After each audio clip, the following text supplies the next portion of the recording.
Okay.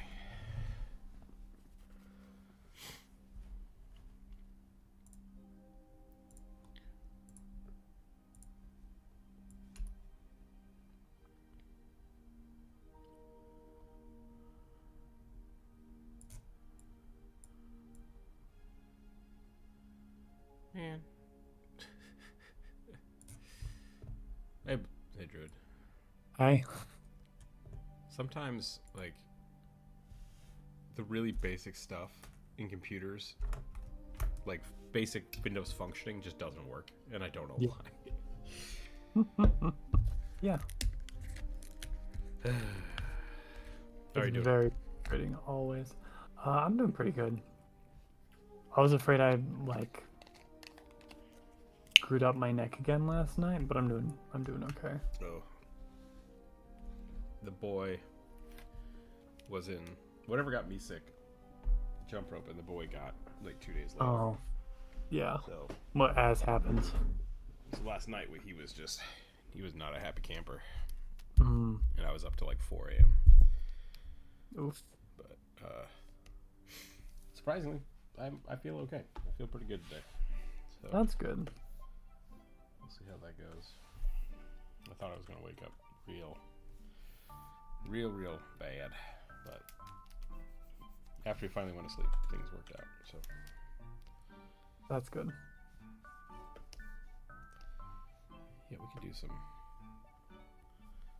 do. You gonna draw today? Yeah. I'm actually in a drawing mood today. Ooh, awesome. You want line So I'm paper or? already warmed up. Oh, no, I don't know. I don't really care. I'll stick with this. I like this one.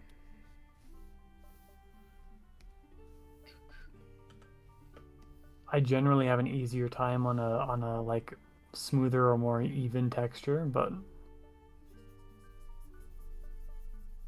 I like drawing on all the paper backgrounds you've got. So it's I genuinely don't care either whatever.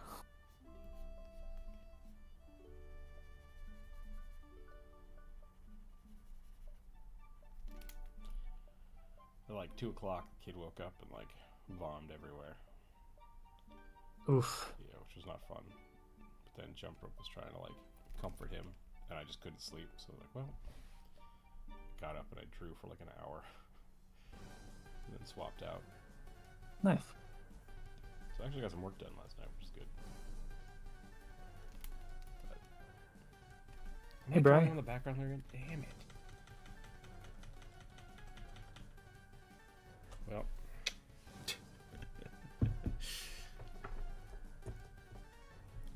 Bri, welcome in.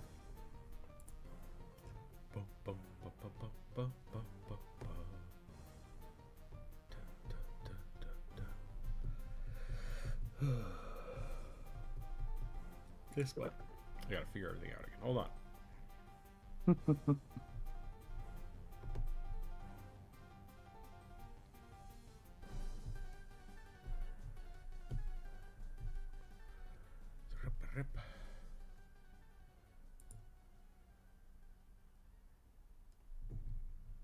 Oh no, where'd it go? There it is.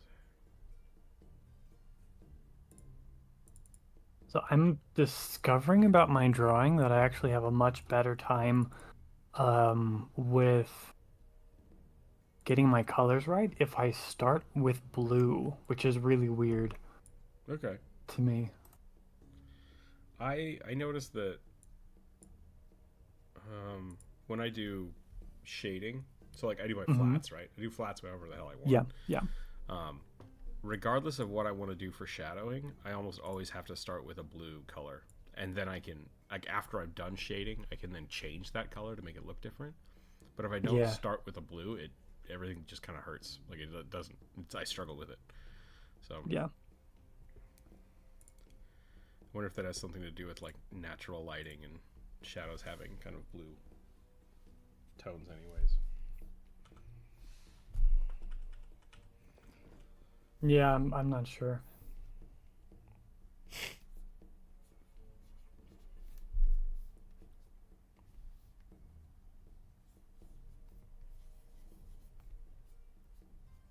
I just think it's very funny that like I've been trying to learn how to do an alla prima painting method, which means basically all at once. It's like the in oil painting, it's the wet on wet. You Gotcha. sit down and you do the whole damn thing. When apparently the way my brain works is uh the best way for me is apparently to use Da Vinci's sfumato method, which is you start with painting everything in verdigris blue and then like get your values right in Ah, blue and then go over it with a bunch of like washes gotcha. of very thin, very fine, Ooh, transparent color. emergency. I hope everything's okay, Bri. Yeah, be careful. Ooh, yeah. Catch you later. Good luck.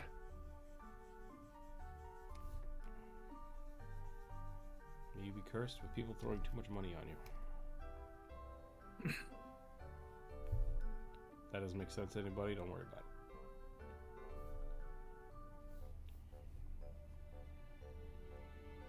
I have invented, and I say invented, which is not true, uh, a system for D&D that I think might help us and our wallflower problem. Oh yeah. So what I did last night, and this I feel like this worked, but I have to kind of confer with my players, Mm-hmm. is essentially remove the metagame narrative from the DM. So what I did, and what I mean by that is, anytime I asked somebody for a roll, I would give them the information Uh-huh. from their roll, but before the game started, I prefaced the only person that can know that information is that character, and then that character will have an opportunity to decide whether or not to distribute that information. So, like, that's a pretty common thing of like, oh, do you tell people that? But Yep. but we did it. I prefaced it that way so that every time someone made a roll, it immediately gave them the opportunity to role play.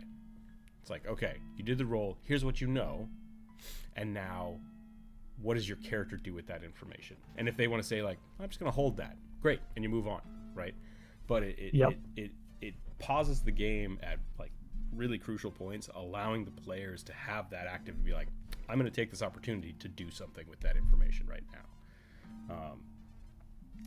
And I think it worked out pretty well. Like, I think I had a lot of fun last night with the game. We didn't really do anything, but the players got to like bounce around and talk to each other, which was really good. And we've been struggling to get that to work. So I do think that might be I'm going to find a better way to describe that, but I think that's a good starting point to try to help people find opportunities to RP with each other, just by adding that little check Sure. after every roll.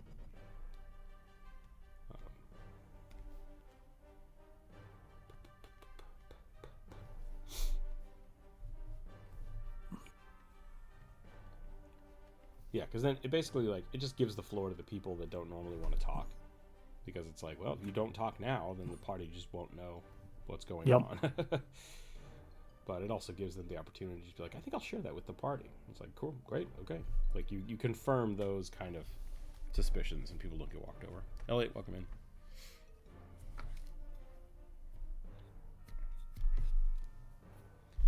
Yeah. I've been thinking. It's a great shark shape. Thanks. He does have surprise Pikachu face. Talcor came over the other day, and he was like, I just bought a Jeff comic. And I was like, what? He's like, I bought a Jeff comic. I'm like, what are you talking about? Like, is there an author, writer? What are you talking? He's like, Jeff the Shark. And I was like, oh. And I didn't ever realize that like he has his own comic line. I didn't either. I thought that he was entirely a secondary side character Yeah. in other comics. I'm surprised at how popular Jeff the Shark has become. I am not. He is adorable, and he's a fucking troll in Marvel's Rivals, so. That's true. That's fair.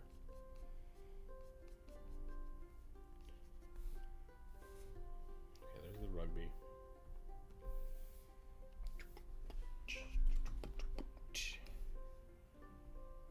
So I did get one more viewer suggestion from the Patreons yesterday late. Mascots are all very popular. That's true. That's true enough. So I think I might do that. I have to draw a psychic gnome. So we'll do that first, and then we'll jump into the viewer suggestion. All right.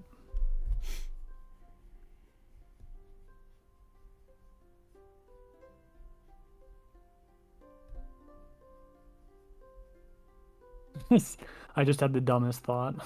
What's that? I drew this big old fish hook for a weapon for the shark guy, and my immediate thought was, oh, that reminds me of the villain's weapon from I Know What You Did Last Summer.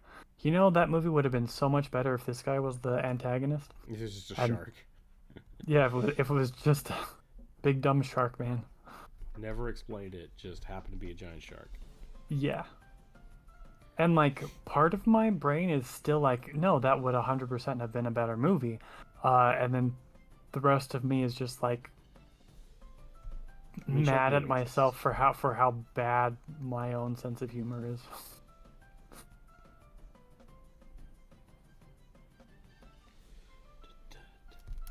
There have been some weird ones, like Jeepers Creepers. I think is a pretty good movie.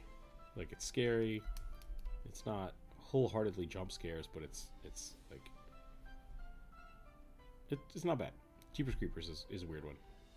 Yeah. As a But whole, I'm not like a fan of the slasher flick genre, so yeah, like the villain at the end of the movie, like you think it's some weird redneck dude.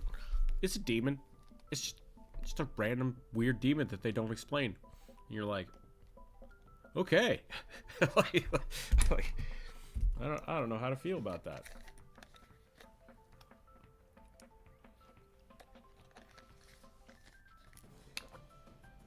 And it's all exposition. At the end, they're just like, oh yeah, by the way,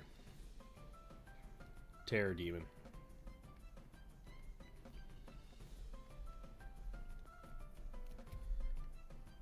I hate it when a movie is like where you can tell either the writers ran out of gas or or out of budget. Mm. The movie's been like super, I don't know, interesting or cerebral or like challenging in some way up to the end, and then like the last 10 minutes of the film is just the biggest name character that or like actor that they could get doing exposition about what's happening. Sure. I hate that. If you have to explain it, it's not a good joke. Yep. Yeah.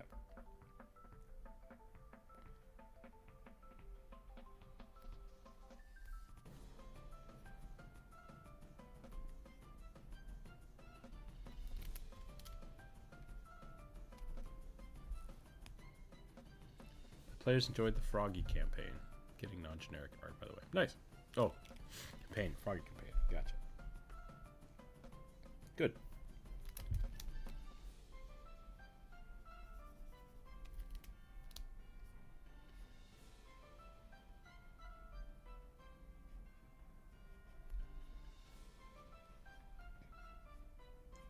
Did you use any of my frog boys for that? No, I drew stuff yesterday. Oh, gotcha. Did the Patreon stream yesterday. Oh, that's good too. I guess you have drawn a bunch of frogs, though. Yeah. I like drawing Gripply. Or Tripkey as they're called now. I don't like Grung as much. They're too chunky. Like, Yeah, not thick, they're really more chunky. toads than frogs, Yeah. which is fine, right? Like it's totally an aesthetic. I don't begrudge it. It's just less fun for me than drawing poison dart frog characters, which you always get to do with Gripkey. Yeah.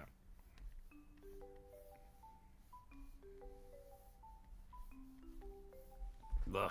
I'm in that stage of sickness where, like, I feel better, but, like, I can't breathe.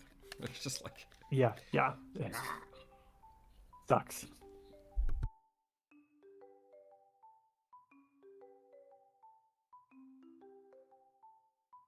thought boggarts were toads. I think they are.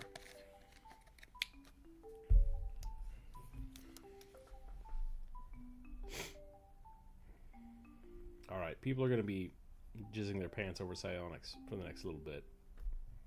So how do I make a psionic-looking witch? What makes someone look psionic? Just give them a little head glow. Yeah, I think a little head glow. I think any sort of jewelry that kind of evokes a third eye Oh, yeah, okay. sort of deal. Or like a Jean Grey kind of Headband. helmet head thing. We can do that.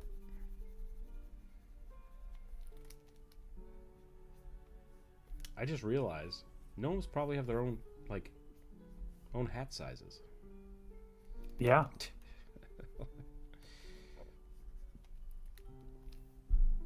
Probably. The kiddo hates wearing hats. Like if you put like a beanie or like a warm hat on his head, he doesn't like wearing it. But he will steal my dad's like fedora Oh no. and just wear that around, which is really funny. It's way too big for him. He's just like, this is the hat I want. It's like, okay. That's hilarious.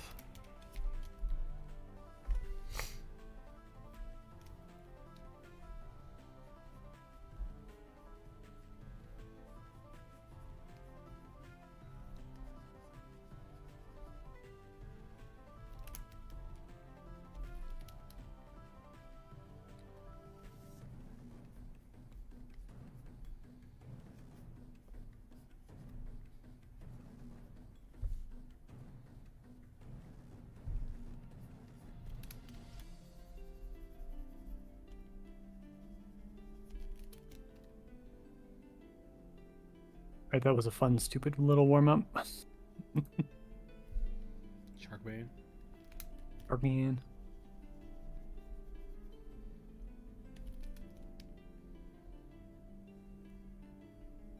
So last time I rolled but never drew the Merfolk Sorceress with the Starfish familiar. So I think I'm going to do that. That's number 7 on the list. Okay.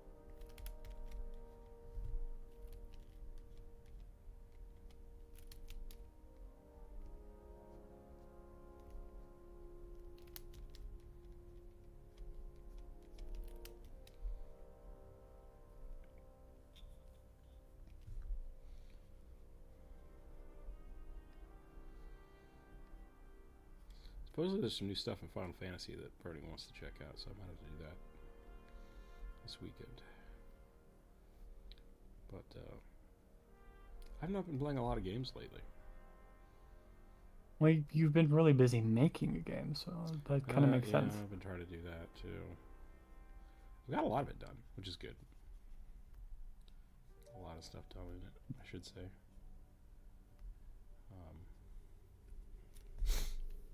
I'm trying to build the other characters up now. I went like 3 or 4, so that you kind of have like a base of generic, what each kind of type class thing you can play as would be. Yeah, totally.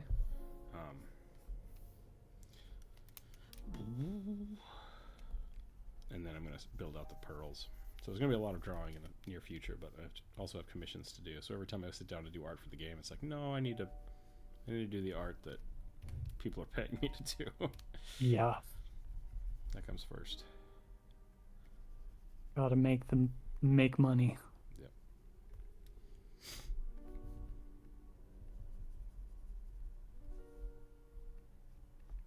This is a Critical Role question because I've fallen off of Critical Role. Yep. Is Imogen a psychic, or is she just a sorcerer? I she's a sorcerer with a sorcerer class specifically with like some sort of psionic subclass. Okay. I forget what it is exactly, So they're a Gripply but Grogle, it is. Bullywugs, and Mogogolo. Yeah. Yeah, there's a couple frogs now.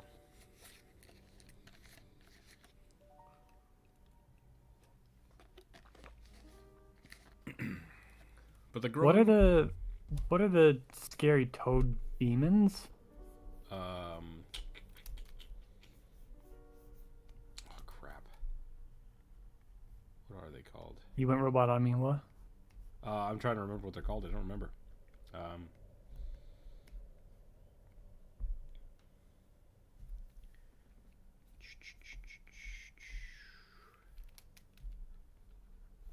We can do this. We can do this. We can remember. We can remember words. I'll look it up.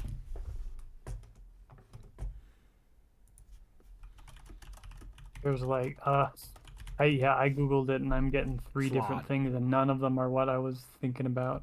I think that you're thinking about slods. Yes. SLLAD. Yes, I am thinking about sloths. SLAAD. There we go. The giant salad demons.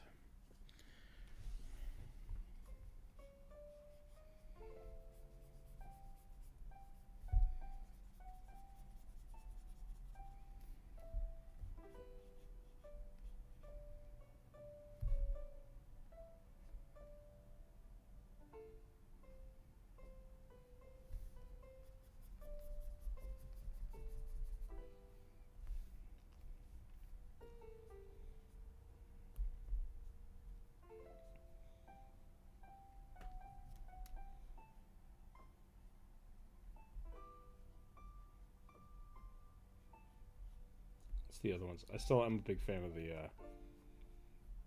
big worm demons. The it starts with a V, I think. Where they like wear people's skin. Oh,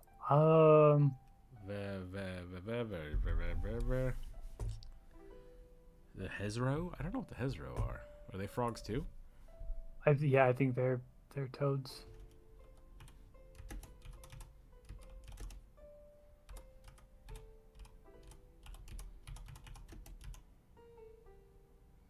There's Vergulis, and then on the other page, it's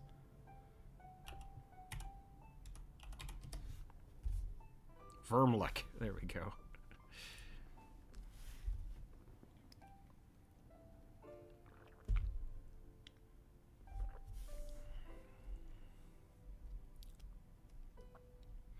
They have an ability called Abandoned Flesh, and another ability called Flesh Armor. Apparently, human skin is worth 3 armor points. Ah, Just putting that out there. my skin is not worth 3 armor points. Oh, it counts the flesh and muscles too. Oh, yeah. My bones might be worth 3 armor, but not much else. Slaughter pure chaos while Herzu are animal demons from the abyss. Okay. So they could be anything, and frogs are included in that. Is that what I'm hearing?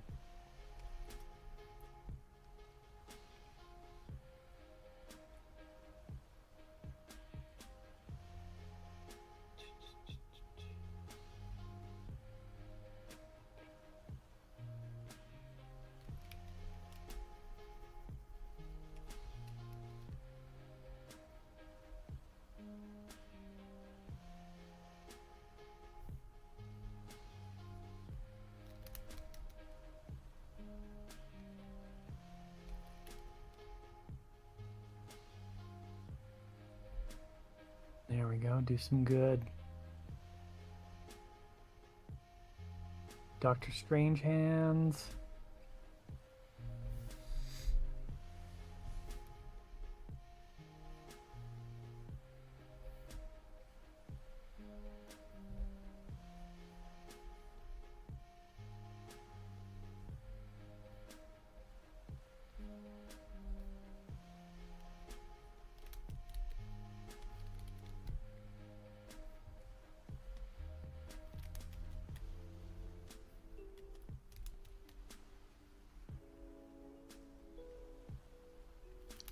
trying to give her big poofy pants, but I think I ended up just giving her a skirt.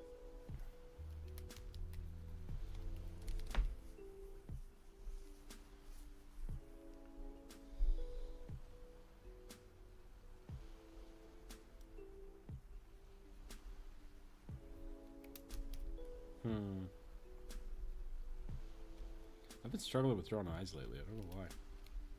Too many rugbies, I guess. Maybe. I have kind of as well. I've been drawing all eyes on my characters way too big. So I've been ending up with like anime eyes on realistic characters, and it's freaking. I keep freaking myself out. It's kind of stupid. Yeah. Proportions get away from you sometimes. Yeah.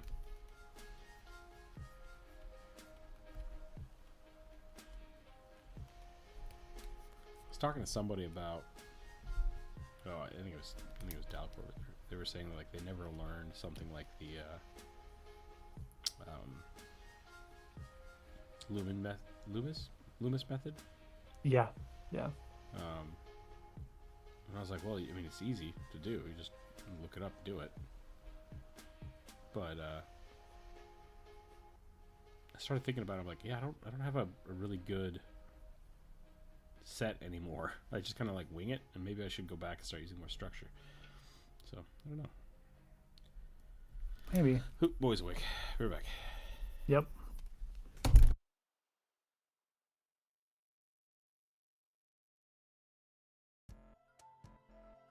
Hello, Physis. Welcome in.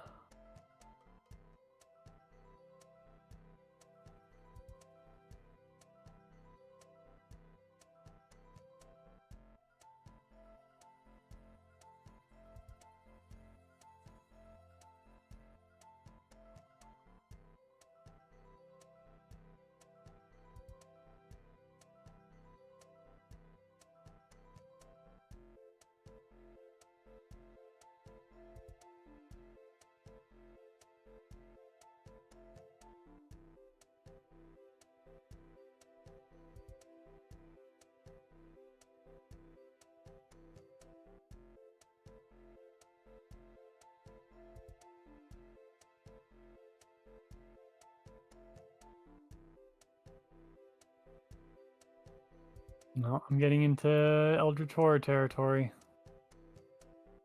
We're in Innsmouth, people. Hey, Alexandria. Rook just stepped away to take care of the baby. He'll be back shortly. And Blue is Druid. We are drawing... I'm drawing a Merfolk Sorceress with a Starfish Familiar. Haven't got to the Starfish yet. And Rook is doing a Gnome... Psionic Gnome? Witch, I think, was the prompt for the, for a Patreon member. So he's doing that first, and then we're going to get into the whatever.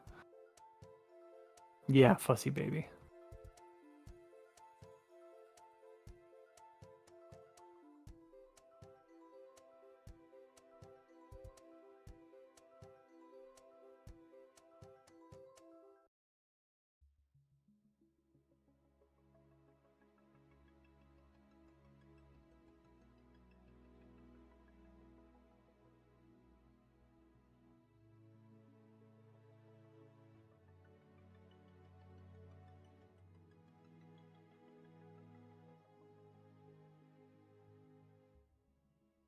Sorry guys, with it just being me, it's a little quiet.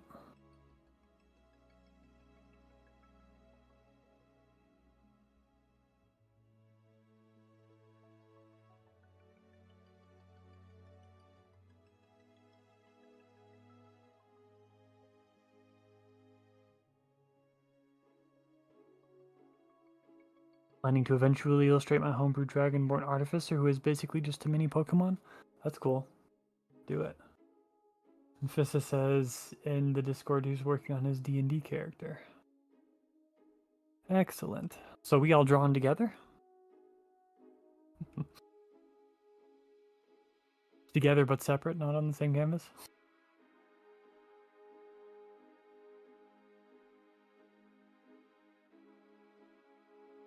He is a reef-flavored lizard man. Blah, blah. Words. Shark man. Cool.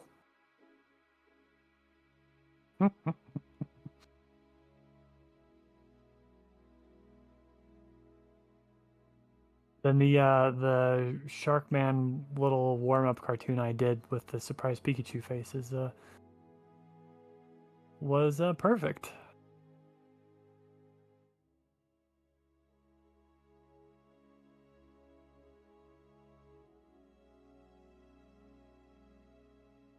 For everybody just coming in, that's this. He's great, huh?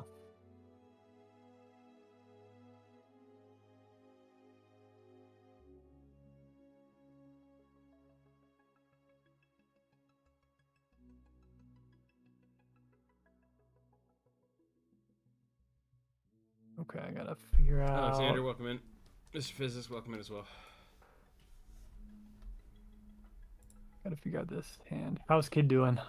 He's okay. Yeah. He's not happy. Learning how to cough. No one's stealing the show.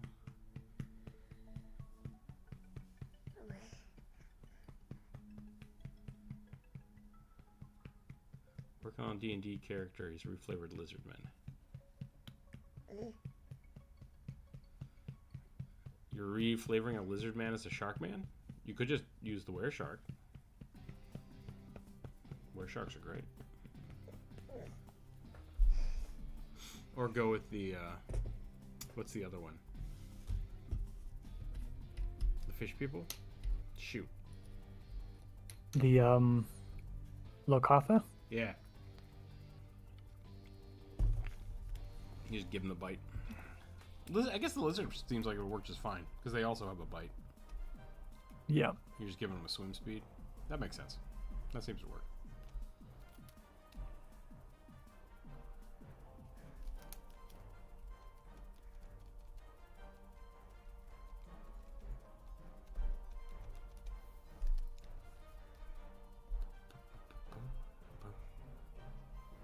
Okay, I think I'm done with this one. Put this over here.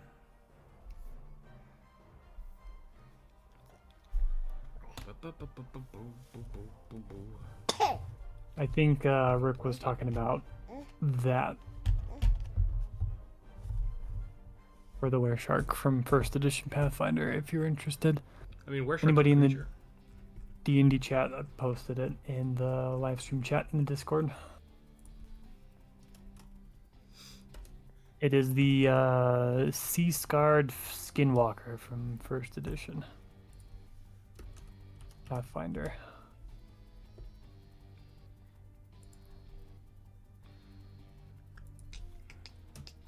Were Sharkism is a level 3 lycanthropy curse. Basically, pick whatever race you want, and then just give them the Were Shark template.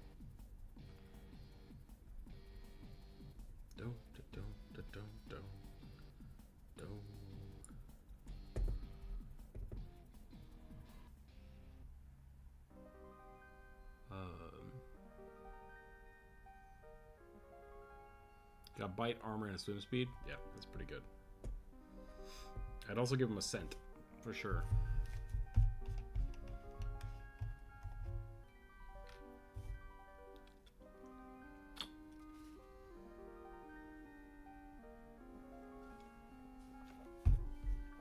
No.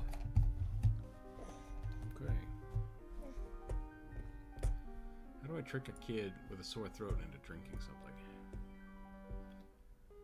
Axolotl cleric? That's pretty good.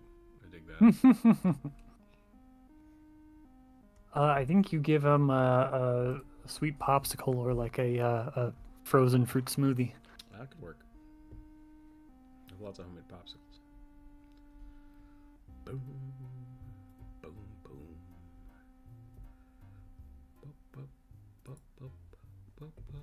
All right, roll the dice. Here we go.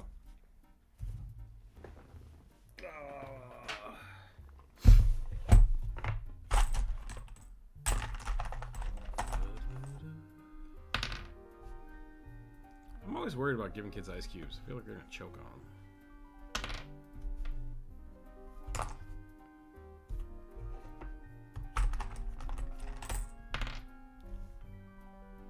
Cephalopod species, plasmoid. Stuffed and forced to live in a suit of armor. Alright. Cephalopod plasmoid doesn't make any sense to me. Yeah. Because cephalopods have exoskeletons and plasmoids are goo. Excuse me. Sorry. Yeah, that doesn't make a lot of sense, does it? Yeah, not really. Oh no. Just found a baby bottle from yesterday that didn't get put away. Uh-oh. Well.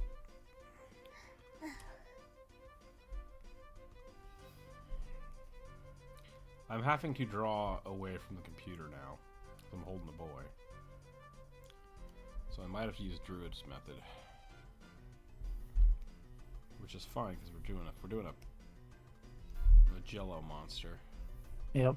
Big, broad, fuzzy color shapes first. Yep. That may or may not ever get refined.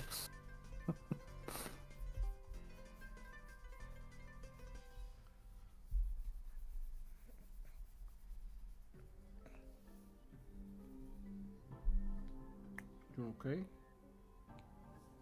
Yeah, he said, boy. Oh my.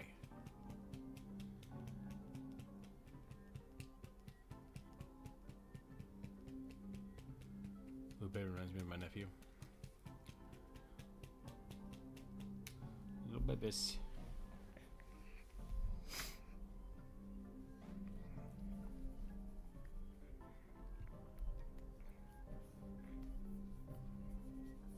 This kid is a menace.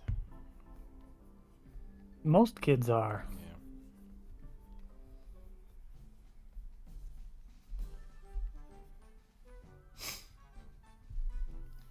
Yesterday I changed his diaper and I set him down and he just sprinted out of the room and I was like, okay.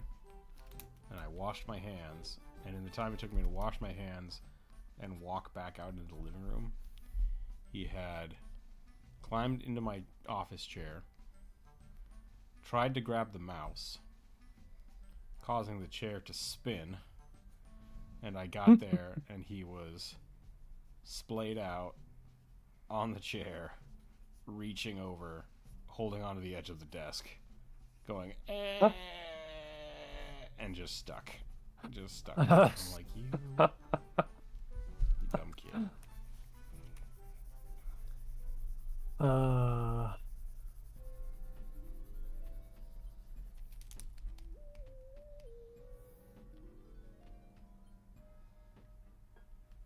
He's so fast.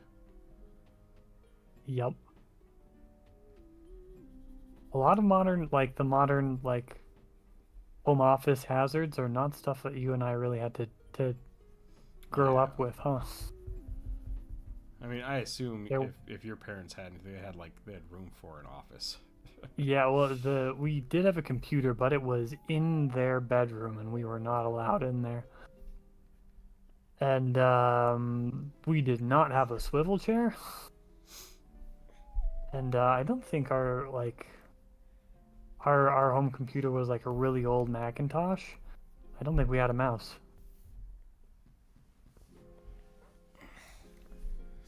Yeah, just the babies are crazy. Apparently, they're being taught to swim at a very young age, like at years old. Yeah, babies are born, which I think is cool. Humans have a biological. They can hold their breath, which is neat. Like.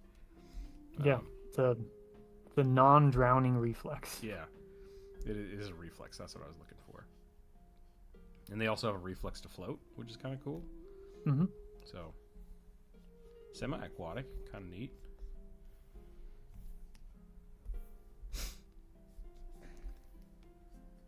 especially if you have like a pool or something, which I think is becoming more common. Because you can get like a pool at Costco for like $100. Yep. Yeah, I think it's And smart. a lot of the chemicals you need to keep a pool clean are cheaper now because a lot of them are like industrial byproducts anyway. Yeah. We're planning on going to the coast later this year. And we were like, should we buy a life jacket? Like, he shouldn't be near the water that close. But Yeah. should we buy one? Just in case? I think we are. I think we are going to buy one.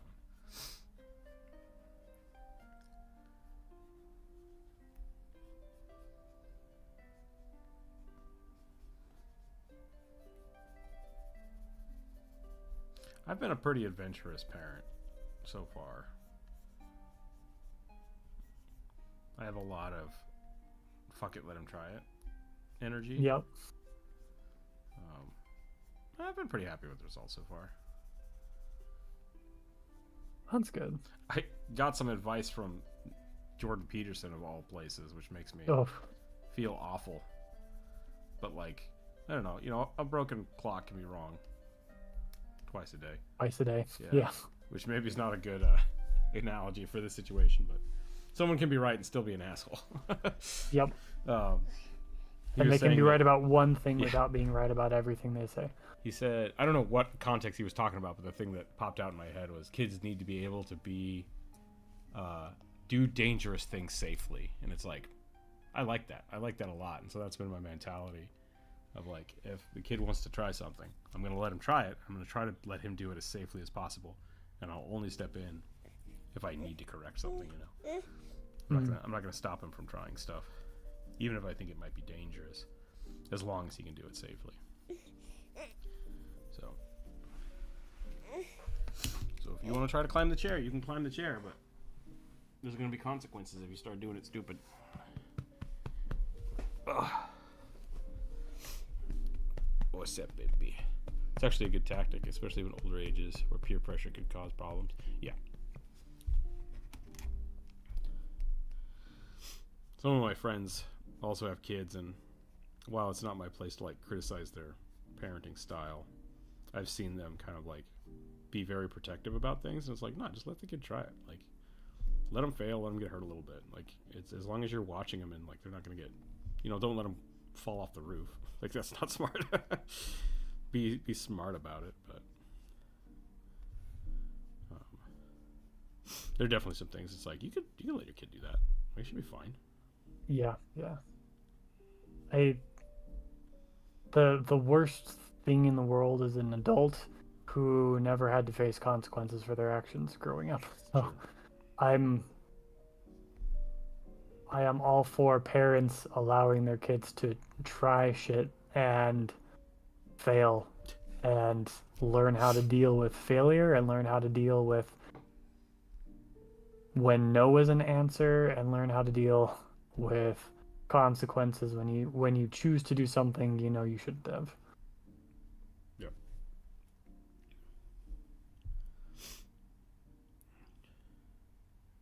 He keeps I've built L desks. Mine's made out of wood. Jump has an old glass one. And so in her corner of the office, her desk has the little curve in it. So the kid's been climbing under the desk and like boop, popping his head up over there because there's some shit underneath the desk that he can stand on. And she's just like, I don't like that. I want him gone. I'm like, he's not doing anything, right? Like, he's just standing there, so I'm okay with it. But yesterday he decided to shimmy this way and got stuck behind the desk, like because his head went over the top, and he was just like, ah. And I'm like, you dumb kid. There was technically enough space for him. I just grabbed him and picked him up, but like he freaked out. Yep. He was just like, oh, I'm stuck between the desk. It's like, yeah, kid, you gotta learn some shit. Don't go places you don't fit. What are you doing? But I think that's the thing, you know. It's like I'm watching him. He's safe, but definitely help out when he gets too much in too deep. Yep. This was supposed to be Thri-kreen armor. So I'm gonna give it more face mandibles.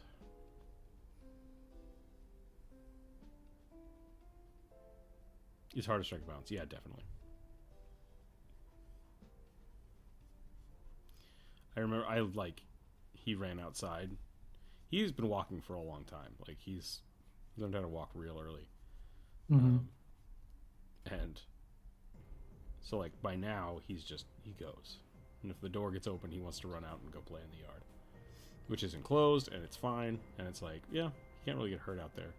But I was doing something and he ran out in the backyard, so I followed him and I filmed it and I sent it to my parents, and then they sent it to their, my aunt and uncle and grandparents and stuff, and every single one of them was like, why does that kid have shoes on? And I'm like, because he fucking ran out of the house. Like, what do you want me to do?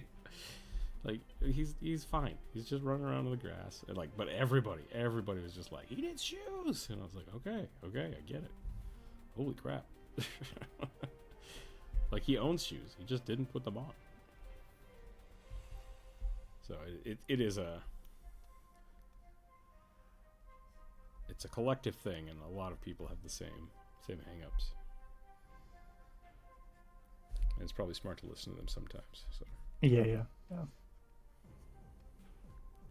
The thing that I find funny about your example is I'm assuming that all of these relatives of yours have kids. Oh yeah. No, Or they're most of them. much older generation. Like, some of their kids have kids. Yep. I guarantee every single one of them has a child that left the house without their shoes on. Oh yeah. I mean, I was that kid. I hated putting my shoes on. Same. Still do. But I was thinking about it. I'm like, I guess my mom did yell at me all the time for not putting my shoes on.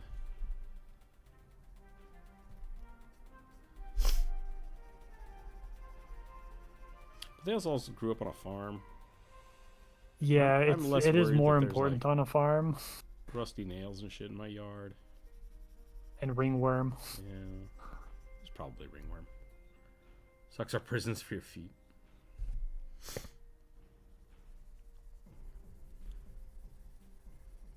He's got a cute little pair of duck shoes that I got off of Amazon.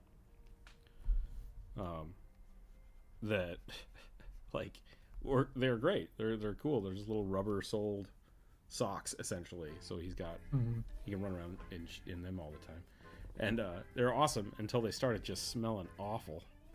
And now it's like, I don't even want to put these on. This is just gross. How do your feet stink so bad, kid? So, and I think it's because they're just rubber soled. Yeah. So I've had to wash them a few times now.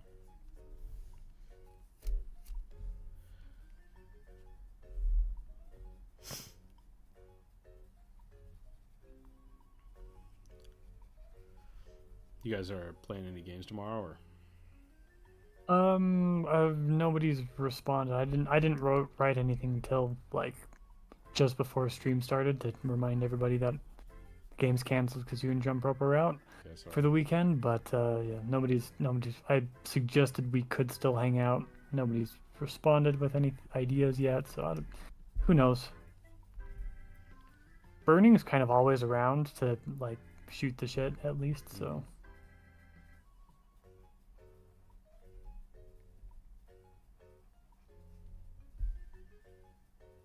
Kid's so tired. Dagon's been taking a programming class and it's taken a lot out of him, like mentally, so he tends to sleep in on the weekends when he has a chance now, so I don't know if he's down for it. Programming's rough. Yeah.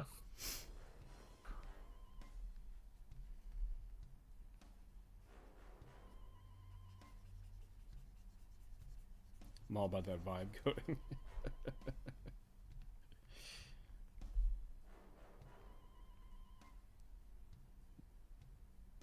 I told him about how you were using ChatGTP to teach you how to code. Mm-hmm. It. I'm sure it pissed him off.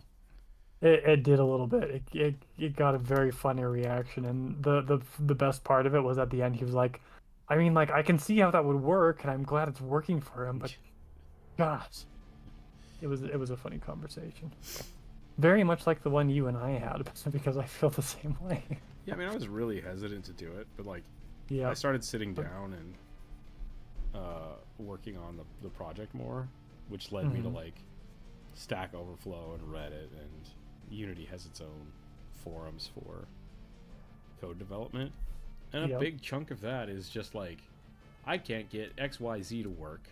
I'm trying this and I have this code. Um, what should I be doing? And then someone will be like, do this, and then just post like a chunk of something with no context of like, what are you supposed to replace? What is that doing? How does it work? What the hell's happening? Mm. And so a lot of the times, like that kind of stuff isn't really that helpful because you don't know enough about the language to understand it. Yeah, yeah, And so 100%. Dalcor made a really good point, and he's like, because essentially you could just like copy and post chunks of code from Stack Overflow, and a lot of people do that, right, into your Yep. code. That's essentially what you would do with ChatGPT.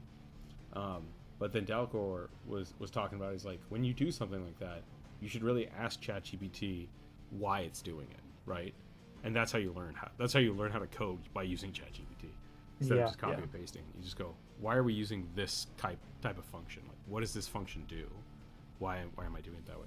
And that's really cool. I've really enjoyed that. So there are a handful of things that I don't understand at all, and it is just wizardry. It's like, sure, yep, that's a huge equation that just does not make any sense to me, but for some reason it works. Mm. And there's a lot of stuff that I've Okay. learned that have been like, oh, okay, coroutines, cool, I get that now. Like, let's work that a little better. Yeah, yeah. And it also helps that I have a slight background in coding, anyways. So, like for Unity code, some JavaScript Yeah, yeah. and crap, but like I'm not good at it, which is why like I hated doing it and I stopped doing it. But, Totally. Yeah. but there are a handful of times when I'll be doing something in ChatGPT and it'll tell me to do one thing and then I'll adjust to do that, and then that'll break something else and I'll be like, wait, why did we even do this? And ChatGPT will go like, oh, you're right, yeah. I'm like, why didn't we just do this? And it's like, yeah, that's a much better way to do it. And it's like, okay, so like still knowing what you're doing, using ChatGPT is going to be way better than just thinking that ChatGPT will fix all your problems, because it won't. It won't. Yeah, yeah, You yeah. still need to know something. Um, but you can get really far just by, you know, it's a language model. So like you're just talking to it. Just talk to it. Hey, I want to make a game that does X, Y, Z. How do I do that? That's great. Yeah, yeah. It's really good for that kind of stuff. I've learned that a program I want to make stuff for makes Lua. Would that be worth learning? Um, I've heard very little about Lua, but I've heard good things about it. So I think I only have one friend that ever used Lua, but I don't think he used it for a game. Yeah. I don't know. I know nothing about Lua. Yeah, I do think it's generally not hard to learn a new programming language because it's all logic based. So really what you're Yeah, learning yeah. is you're learning syntax and you're learning vocabulary, right? So like once you learn Java, it's really easy to learn HTML. It's really easy to learn Python. I think Python's probably the easiest thing to learn because it's the most language forward. Like a lot of the things are like math dot do this. And it's like, thanks Python. Yep. So that's usually why Python's so easy to learn. But yeah, I mean, if you want to get into programming of any type, and there's a specific program you want to use for your project because it has a beneficial reason to use it, yeah, learn the language for it. Like, that's totally fine. But like Unity, you can learn JavaScript or C#. It doesn't matter. It'll take both. You just have to stick with one over the other. So apparently all symbol based rather than based in language. Oh, interesting.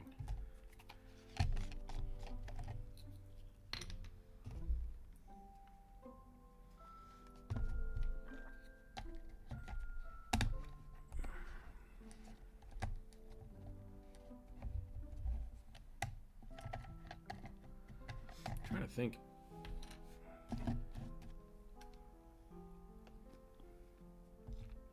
Is Lua what they use for 3D printers?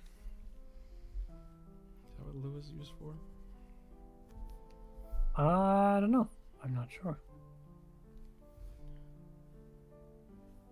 Oh, sleepy boy, so cute.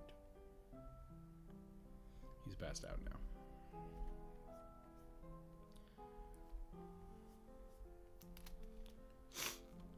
Yeah, there's nothing wrong with going to, like, what is it, Code Academy, or there's a handful of places that'll teach you code for free, or you can just jump on ChatGPT and be like, teach me the basics of JavaScript, and like just jam out. Yeah. Or just like, because I'm playing with Godot. I'm literally just going on YouTube and being like, teach me how to make Yeah. card game in Godot, and 50 tutorials pop up. Yep. And there's the only downside to that, because I've done that. Like that's how I started this game, and I switched away from Godot after a little bit.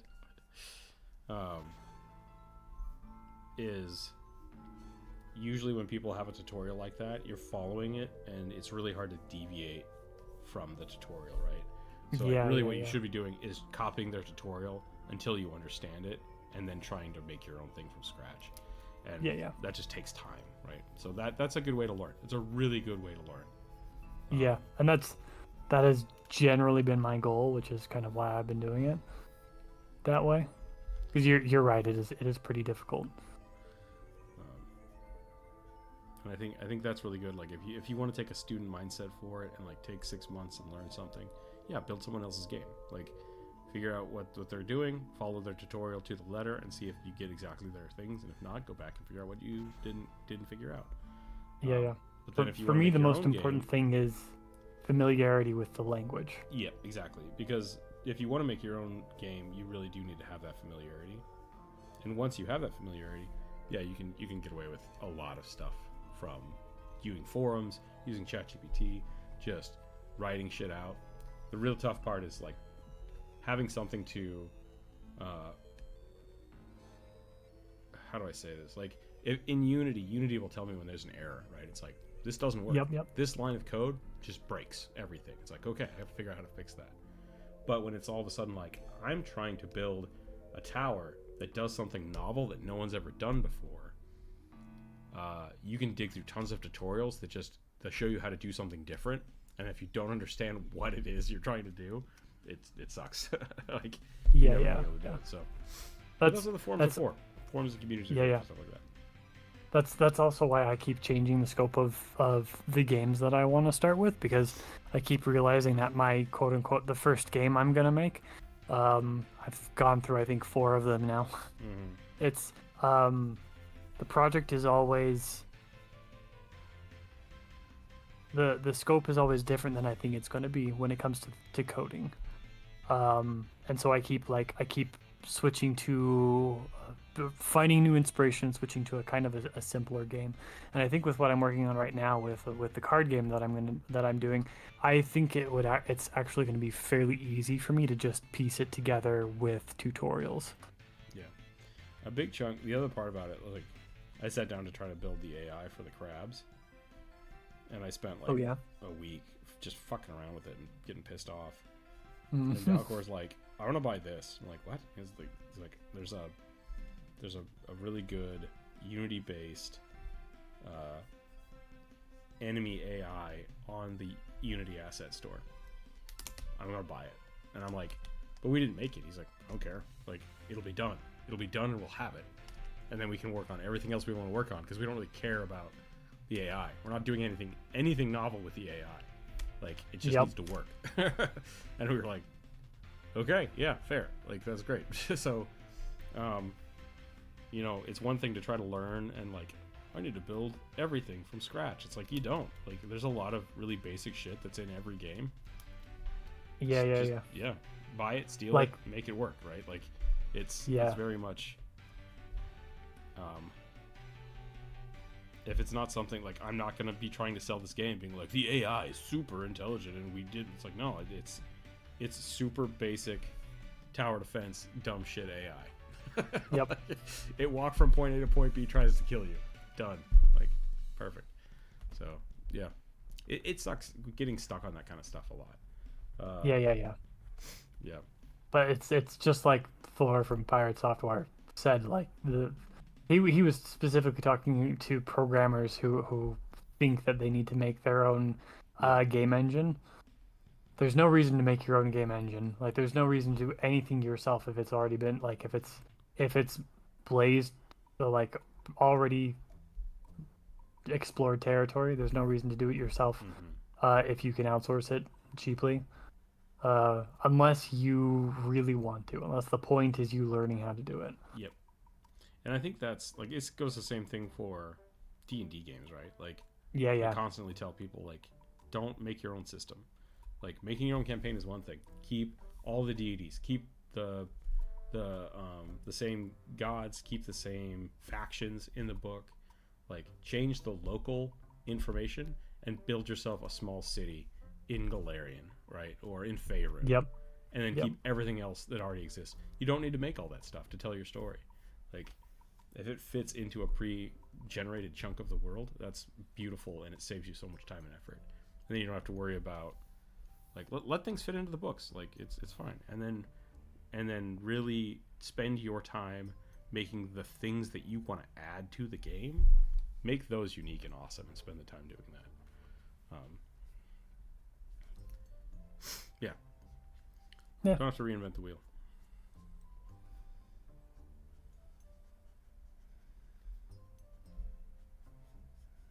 I think a lot of people see stuff like Minecraft and think like, "Oh, I need to do that." It's like you don't need to. Like, you don't need to. Like that. The novel thing about Minecraft was that it was a new engine. It was a very simple, very elegant, functioning engine, and the game was garbage. And they've made the game. I mean, like, it was just a really basic game, right? Like initially, it was you punch rock, you punch wood, you make shovel. Now you dig faster. It's like cool. It's great. And then they've iterated on it and made it something huge and like phenomenal over what 20 years now. 15, 20 years. Yeah. So like, I've said it before and I will say it again. I'll say it 1,000 times. Minecraft is not a game. Not really. No. It's a digital toy. And everybody says it's the greatest game in the world. No, it's not. Actual gameplay is shit. The inventory system is hot fucking garbage. It's terrible. The reason it's so popular is because you can do anything you want in it. Yeah. It's vague enough that people can assign their own their own importance to it. Yeah. It is in the best way possible the most successful form of digital Legos. Yep. And I think that was part of like Tony Hawk's Pro Skater is fun. It's a fun game. I love the Pro Skater game. But like the reason it was so successful, I think, is because it had its own generator, like world generator. You could build your own levels and stuff. Yeah, that was really cool. Like that was a novel thing, and I think Minecraft took that and was like, yeah, we'll just fucking let people build whatever out of blocks. It's like smart. Might as well. Smart. We don't really need to put much into it as long as people can do what they want with the world itself. It like they really were like, we'll just outsource the gameplay or the storyline. Yeah. Dragon says maybe a quartercept ant soldier. Is that your suggestion for the draw? Book him in, by the way. I think I'm done with this creepy ass sea witch. Yeah, I don't know what else to do with this guy. As per usual, I zoom out and I see that my drawing is seriously washed out. Yeah, it's a little light. That's okay. I'm still learning how to do color the way I want to do color. I'm still happy with the drawing. It's good. It's real good. I like your drawing too. This is boring. I could have made it a little more. I should have made it more bug shaped, I think. Yeah. Maybe I'll just do that. Yeah, it doesn't really feel like Thri-kreen or it wasn't isopod, it was It's supposed to be like a or a cephalopod. Yeah, cephalopod. kind of just But went that's okay. full ooze in armor.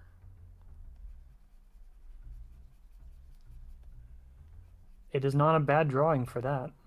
Yeah, like Nothing wrong with being basic. nothing wrong with being basic. It's an awesome plasmoid fighter, yeah.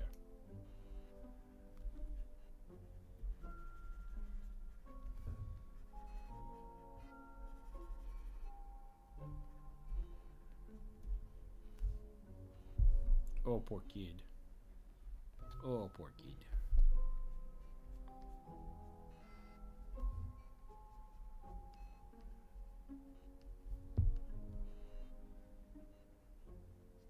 What was the thing? I mean, guess you don't have to talk about it if you don't want to, but I heard you were making a card game, but you didn't really tell me much about it. Oh yeah. Are you still using the witches in the bog thing? Is that what it was? Or was that No, that was gonna be a for zombie game? yeah, the witches in the bog. It was like witches versus the patriarchy or something like that. It was a princess who didn't want to get married, running to be saved by witches in the swamp, and knights being pursued. And it was going to be like a Plants vs Zombies sort of clone. And that turned out to be a little bit too much for me. So I was like, you know what? What's going to be a little bit simpler? First, find like instead of starting with genre, like I decided I was going to look at game mechanic implementation first, and see if I could come up with something from there. So I looked around at a couple of tutorials and I found card games felt like the easiest thing, and I could get a I could I lined up a bunch of tutorials that I could tell I would be able to piece together what I would need to coding wise in order to make a game, and so now I'm doing something that's kind of like Slay the Spire. Okay. A little bit more kind of labyrinth based, and I've got like 3 or 4 character ideas for playing through this. I want to do mechanics kind of differently. I'm kind of like sick of RNG, so I want it to be kind of more of like a level up system. So your cards gain in power as you use them. But it'll still be kind of like a roguelite, extremely light on the roguelike. Did you did the Merfolk Sorcerer? Yes, I did the Merfolk Sorcerer, number 6. Pocket Shark. Mollusquama Kuotoa Druid. You alright, kid? Oh my.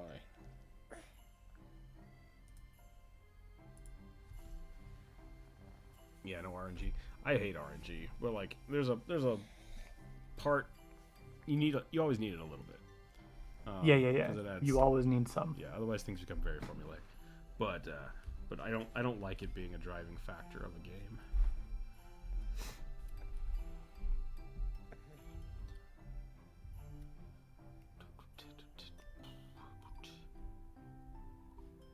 There's always a balance of skill versus RNG. You have to decide what your game is about to define that. Will fall. Your whole run ruined because you got 6 enemy encounters in a row. Yeah, I mean, like, things like, what was it?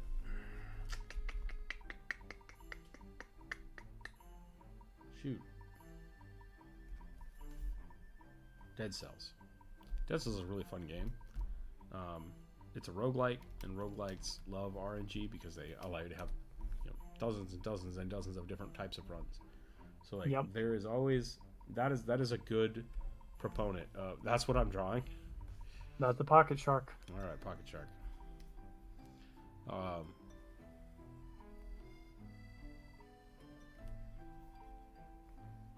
There's always a proponent of like certain games, like if you're doing a card-based game, right? Like your RNG should be the card draw. Yes. Right? So I would avoid anything that like this card has a 20% chance of doing blah. It's like, no, that's not fun. Right? Yeah, like, yeah. If the RNG is you drawing the cards, then you drawing that card is the RNG, and now Yeah. it should do whatever you do, right? That's where the skill Yeah, comes in. exactly. There's no reason to stack 5 different RNG mechanics on top of Exactly. each other. And so with Dead Cells, I think they did a pretty good job of that, because like the levels were, I think, static, which was smart. Some of it was pre-generated. Like I think maybe the layout might have been pre-generated, like every run. But Yeah. but overall, it was like you have the same format, right? You're gonna have two Yeah. levels, a mini boss, a level, and then a big boss.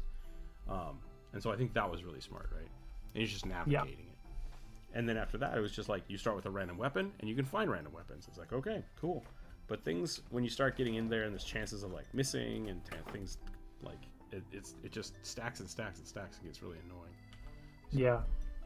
I'm really not interested in heavy RNG anything, especially in terms of drops. Percentage drop chance of stuff. Like I hate that. I hate loot being a chance unless it's like a treasure chest. But that's the same thing. So but that's what I'm saying. Like there's nuance to it, and there's Yeah. right, like even with with things like roguelikes, and I think with yours, if you're building something like Slay the Spire's RNG is what you encounter, and sometimes Yes. it just sucks. Sometimes you just get a bad run, and you're like, you know what? No, I'm gonna start over, and that's fine. Like, right? But you have that option. So Yeah, it's, and I do think I will have RNG specifically in a little bit in the map. I don't think I'm gonna do like wholly pre-generated maps. I'm gonna see what I can do code-wise there before I make any final decisions on that. But like most of the RNG, I think I want to be I want the player to be in control. I want the player to be making tactical decisions more often than not. I'd rather have Fog of War on a level than RNG. So Fog of the War in a card vast game? majority of the RNG is going to be in Play order matters. in the deck draw and the draw of the deck. And like deck building is more important to me than like saying you beat this monster so you get this card and it's automatically added to your deck. I like Did you I'm trying to build a more tactical game than an RNG game. have you played Slay the Spire? Like, have you actually played it, or Hey. just watched it played? I've mostly watched it played. I have not played it. So the first character that was made, I think this is right. If someone can correct me, that's fine. But it's my understanding that the oh no, what are they called? The person with the stances and the lotus cards, like the pink monk-looking lady with the staff, was the first character they made, and it was way too complicated and it was awful. And so they broke that character into 3 separate characters, which became the rogue, the warrior, and the what's the other one? The plague doctor. And that made the game much better by simplifying the character down to like their basic roles. So I think that's kind of the like, once again, that's just fighting RNG. Because the main character that you unlock by beating the game was just like, oh, there's a chance that this happens, a chance that this happens. Like, get rid of that. No, it's a card game. Yeah. Let people play the cards they draw. That should be the skill. Totally. Me saying that I'm done with RNG is also not in any way directed at Slay the Spire. I think Slay the Spire is really well balanced and really well designed. It was just kind of generally aimed at roguelikes in as a whole genre. I just wanted to. That's fine. I Yeah, understand that. just Yeah. like yeah, So yeah. I'm not contradicting what you're saying here. But I meant to Yeah, add and I'm not pushing back on Um, anything. I'm okay. just putting that out there for clarification, just in case. I do think that RNG has a very important place in roguelikes, 100%. So don't get me wrong, for anybody out there, Yeah. RNG definitely has a place. I'm very sick of games. Dalcor fights me on this all the time. Dalcor loves RNG. Dalcor loves chaos. He's a chaos goblin, and the more random shit happening makes him very happy, and I hate it. I hate it with a passion. I'm very much like skilled platformers is more my jam. Yeah, Mr. Fista says the character you were thinking of was called the Watcher. Is In Slay the Spire. yeah, Slay the Spire is great. Slay the Spire is really good. What was the other one? Cross the Obelisk is another good card-based RPG game like that. Mm-hmm. Darkest Dungeon, I think, was the one that kicked me off into that kind of gameplay. Yeah. But Darkest Dungeon did the thing where they were like, "Oh, you beat the boss. Now we kill all your characters. Start over." It's just like, nope. I'm just not gonna do that. Like you took away my character's autonomy, and I'm done now. So good job. Yeah. You done played yourself. Yeah. I've got some specifics of gameplay worked out. I don't want to go into it on the stream, but Sure. I've got some ideas that I like. Whether or not they come together to make a fun game, I guess we will see. If I ever actually manage to put it together. I keep running into that with my game. Like I'll start playing, I'm like, yeah, that's fun, but it doesn't feel like it's got that pop yet. Yep. It's just like I think a big part of that is what I've discovered is like I just making all the crabs. Yeah. And all the crabs walk towards stuff. And the things that were really fun were like when I made it like a billion tiny crabs that only attacked the player. That was fun. It was like got really chaotic. And then I made a bunch of crabs that just like launched bullets at you, and that was really fun. Yep. I'm like, I think I made a bullet hell. This is way more fun as a bullet hell than it is as a tower defense game. And now I've got to figure out how to parse that out. That's funny. Game has I also need to point out that your drawing is really funny right now because he looks like a swole guy with perky nipples. Perky. I was just trying to give him like shoulder pads, and this is his arms. Yep. I'll Winnie the Pooh him here. I'll put his alarms up to the side. Again, not a criticism, just a funny little thing I saw.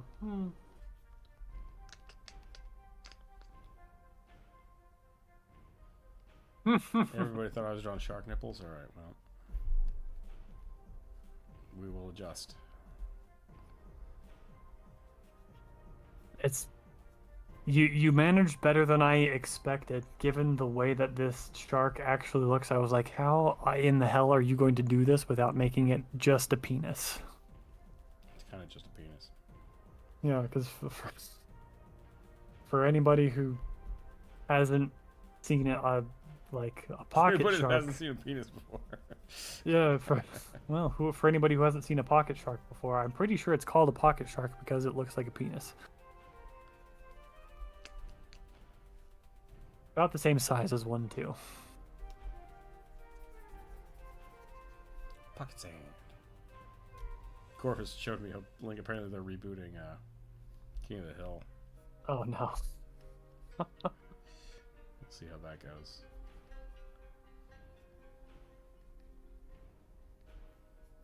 Boom, demonetized. Ah, you're right. Sorry. I think I probably get your streams demonetized a lot. A handful of times.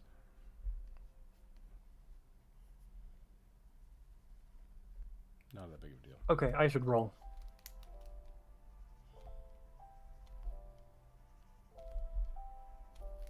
Have I played City of Iron by Red Raven Games or Core Worlds by Stronghold Games? I have not. Coral Worlds, I think I have. I just haven't played it. All right. Goob, goob, goob. that Shark nipples too. Nice. There you go. that's a good drawing, Physis. I like that.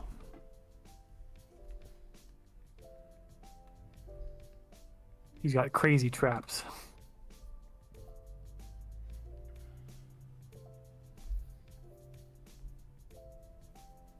I'm gonna look these up. I rolled a 3, by the way.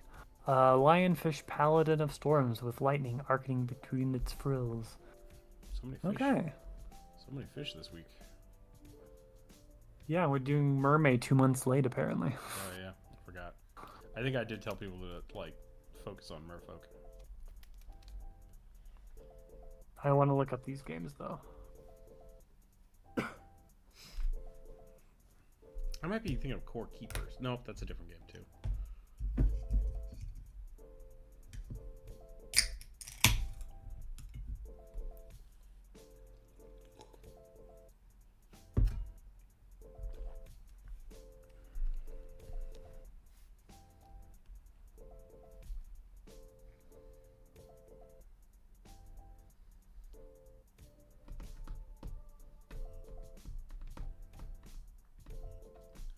Good choice. I like you putting the shark tails like out the back. I think that's really fun. Bach Prime asks, any thoughts on Daggerheart from CR now as released? Quite like the ancestry system and the armor threshold quite a bit. I haven't looked into it too much. I should really grab a copy of it. I've been talking about maybe playing a game of it just to see how it goes. Mm-hmm. I like a lot of the stuff that they do over there, and like Mercer has fun ideas, but I don't agree with a lot of their stuff. And what I mean by that is like, I think the Blood Hunter could have been completely different, right? Like,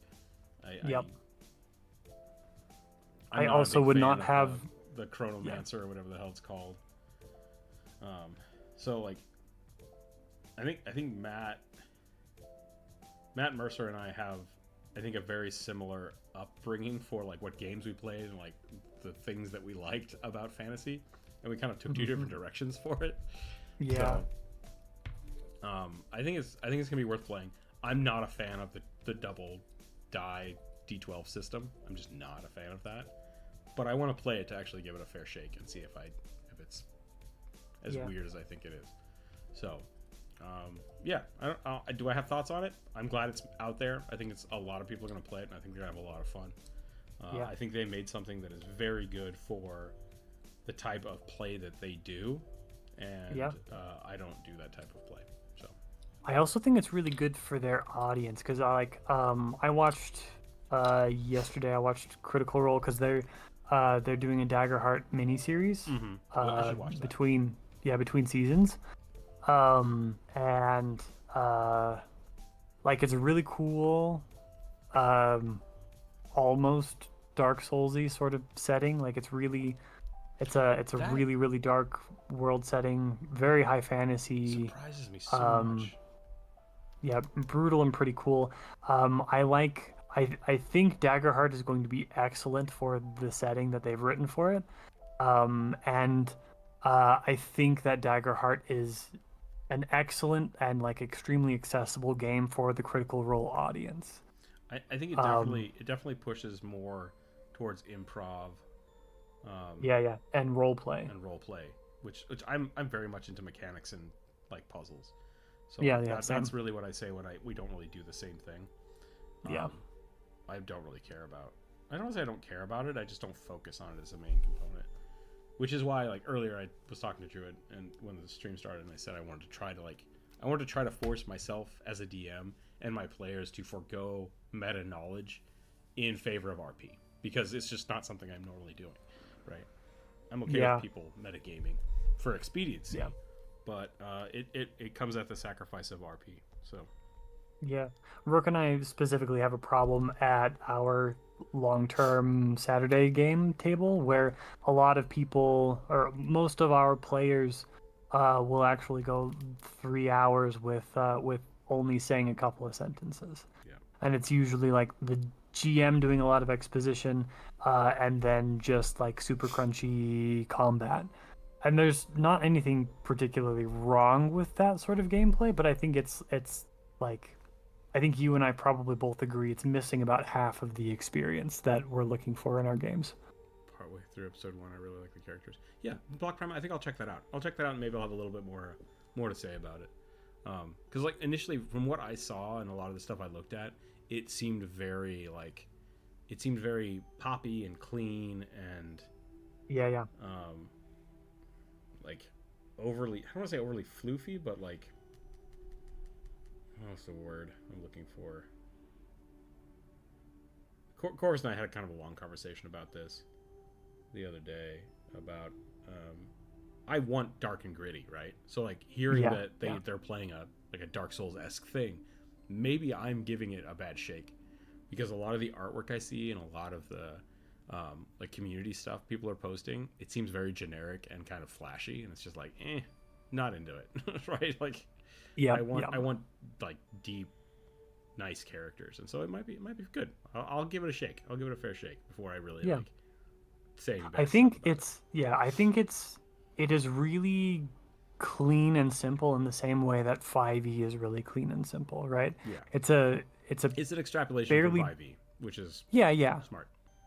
It's a pretty well, there are aspects of it that are fairly different. I think that they cut a lot of stuff from 5e that I don't particularly care for. I'm really interested to see how it scales into late game. Because I've never been happy with the way 5e scales. Mm-hmm. Um, Yeah, 5e scaling is really strange, but it's I think for the simplicity of the DM, because it's probably one of the easiest systems to like scale creatures for power level because of that. sure, yeah, They have a really small curve, danger yeah. curve.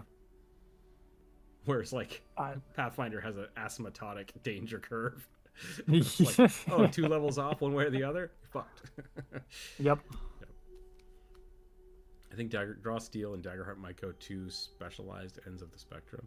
Yeah, like Draw Steel it might be. Yeah, is the other side of it, where it's like I think it's hyper combat, but it's a little too complicated, and it's like this is 4e. This is 4e with more words, and I'm not into it. So yeah, there's definitely like every system is going to be a little different, and every system is going to have its pros and cons. So yeah, yeah, I don't have any like don't play that, it's bad, because like if I was going to say that, it would be about 5e, right? 5e yeah, is I think honestly the worst current system that's out there, but it has its place. It has its place. yeah. So I still play it. It's Yeah. it is still 5e is probably still the most accessible one for system for brand new players, Mm-hmm. and I Taliesin love is it for playing a that. freak show spider person wizard because he's Taliesin. That makes sense. Yeah.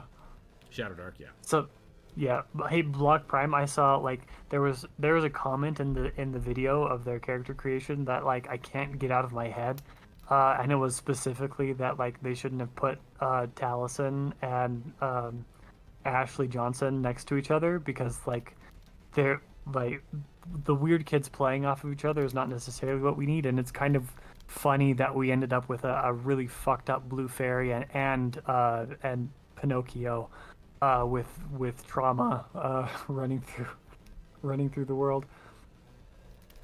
Is Ashley Johnson playing the Pinocchio? Kind of. She's playing a they call them a clank, but they're basically a warforged or Yeah. an android or Construct. an automaton. I think it's really unfortunate Yeah. that because if I remember right, Daggerheart was supposed to be a 5e module, and then all the shit happened and they made it not that. Yeah. Bless you. Thank you. Sorry, that was unexpected. Snuck up on you. Yeah. I think if you wanted to rewrite 5e for Dungeon Survival Horror, go Shadowrun. Yeah, yeah. Yeah, I really do think it's like she's an angel statue that came to life. Okay. Yep. That's pretty good. Yeah, it's unfortunate because once again, like having to reinvent the system always just adds complexity and strangeness. Yeah. Like the D12 thing. It's like, yeah, that's probably Yeah. going to be fun. It'll probably be interesting. Like the D6 system is really weird if you're used to using the D20s. And a Yeah, flat especially d20 when you system is show up really to the strange. table with all of your with all of your Yeah, dice, and they're like, no, no, you just need two d6s, and you're like, these are my and explosion why dice. do I have all of my goblin rocks? Yeah. So like it's there's always going to be pushback. I'm Yep. very much aware that that's probably a big part of it. It's just like I don't want to learn a new system. It doesn't matter that it's made by people that I like and that I want to support. I just don't want a Yeah. new system right now. Like, just, Yeah. so it's partially just me being a lazy butt, and then There's that exists. yeah. Like, I yeah.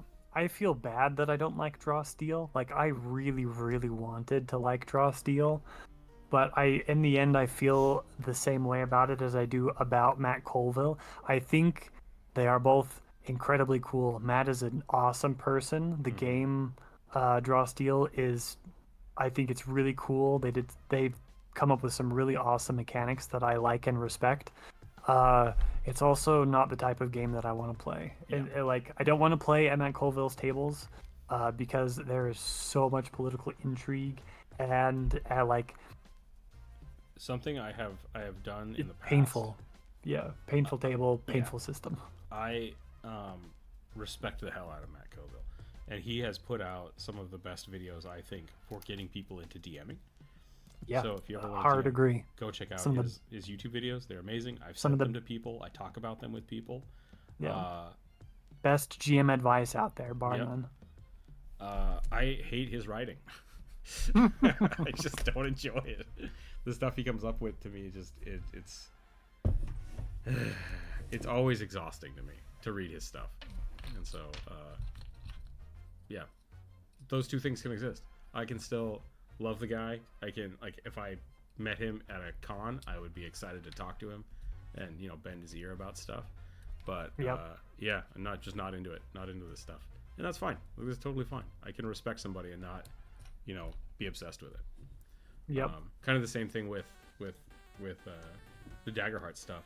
I was excited. I'm like, oh cool, I want to see what these guys come out with. And a lot of the like promo stuff they were posting, it's just like, man, this art is just really generic and not interesting. And it wasn't until the book came out and I actually started digging through it. Like, they picked a lot of really cool artists to do this. So Yep. yeah, it's like you can like and hate a lot of stuff that people do, and that's okay. Like, there's nothing wrong with that. Yeah. It doesn't really change. The Second edition overarching Pathfinder is, I'm pretty sure, it's just going to be the main system that I play. Yeah, I mean, that's how I've been for a long time too. Because like initially I played second edition D&D. I tried first edition D&D. I played some 4E. I played some 3.5. Then I started playing Pathfinder. I'm just like, this is amazing. So it's good. It's good to try new things, but for the most part, it's okay to not play everything. Yeah. Yeah. I might not be able to give up 2E specifically because of the quality of life that the 3-action economy system brings to the table. Yeah, the 3-action economy is really good. I mean, so much so that like even in 5e, like, we break a lot of rules when we play 5e together. We added a lot of Pathfinder rules to it, just to like. And I think like a lot of people do that. And the home brewing and home rules are super important and make the game fun for everybody, right? Like, split movement, totally. I think is really, it's generally fine. Like, there's really no reason to be super persnickety about like, well, I still have 5 feet of movement from my action, so I go, that would be another action. It's like, just let it happen. It doesn't matter. Like, you're gonna do it, let the enemies do it. Fuck it. Like, and that's giving people 4 actions now. It's like, yeah, and it makes the game faster and more fun. So yeah, and if everybody has it, then who cares? Mm-hmm. It was really funny. I was watching a video yesterday. I'm kind of out of drawing and I'm holding the boy, so I'm just going to hang out for a bit. Okay, yeah. I was watching a video yesterday and they were talking about one of the worst things. I don't remember who it was. It was just like a YouTube short. Sorry that I don't have that information. That's fine. They were talking about the worst thing about 5e is attacks of opportunity. They hated that everybody had them, and they're like, you should just get rid of them because they just make the game stupid. But the problem is 5e has so many really powerful effects, like that rely on triggered attacks of opportunity. Yeah, that it's just like that you can't get rid of it without fundamentally making the game boring. And so it's like the most annoying part of the game makes the game function. There's something wrong with the game. It's like, yeah, yeah, that makes sense. So, um, and that was something interesting about League of Legends for a long time. Was the flash ability was Yep, so pervasive. I think, does everybody have a flash now? I believe so. I believe so. I don't know. I've never actually played League. I haven't played League in a long time now, but like for a long time, you got to level 14, you unlocked Flash, you equipped it, and you never unequipped that as one of your chosen uh, chosen abilities for the rest of the game, or people would kick you out of the team. Right? Like it's Yep. just it's so highly functional. It should have been part of every character from the get go, and that's something that you just kind of don't figure out until you play it, right? And Yep. so that's the thing with attacks of opportunity. When they removed them for second edition, I was like, no, no, you can't do that. That's stupid. Yep. I hate it. And then as we started playing, I started realizing, oh, they're giving people different things to do with their uh, With their with their reactions. reactions. Yeah. That's super cool, and I kind of love it. And it does also, like, I've complained about some of your boss fights, Yep. and Justifiably. the thing I've complained about is the tank and spank nature of it, where it's Yep. just like we show up, we walk up, we fight the guy, right? And that's a 5e thing because everybody has attacks of opportunity in 5e, and so and that's one of the things they were talking about is like not having attacks of opportunity means that using one of your three actions to move might actually be super beneficial because there's very few ramifications for it. And I think that kind of made me start thinking about like, yeah, like in combat there should be more to do than just attacking, right?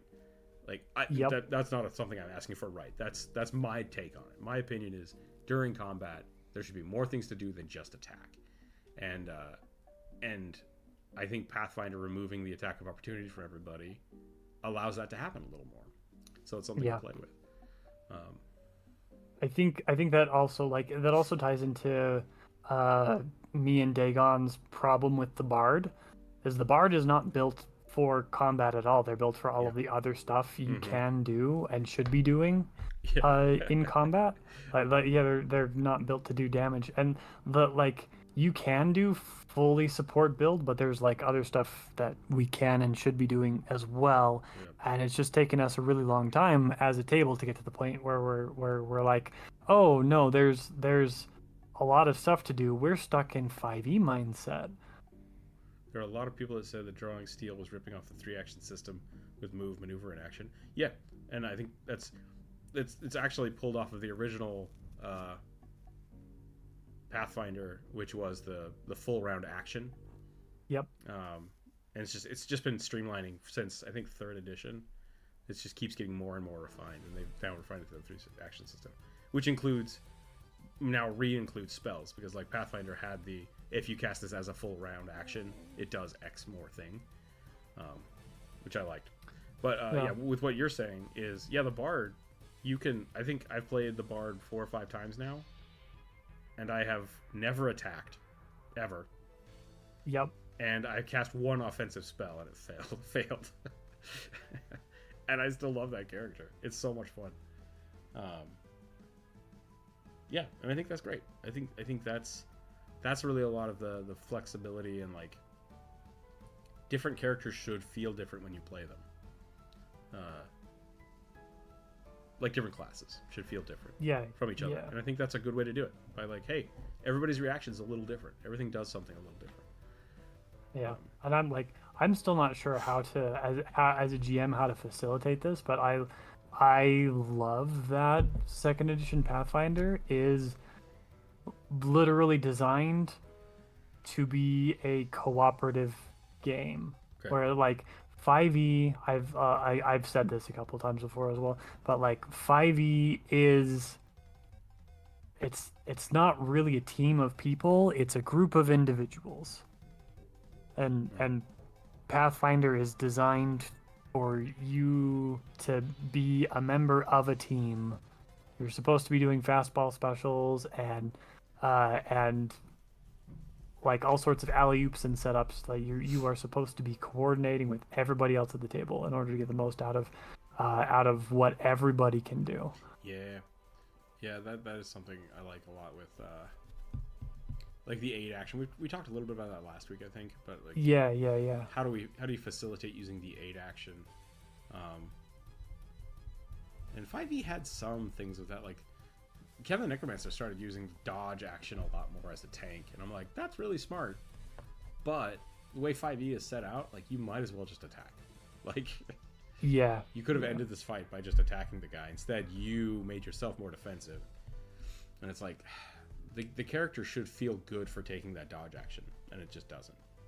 Yeah. So I think there's a lot of play with that. I think you and I should sit down and actually build. You and I should sit down and build a dungeon.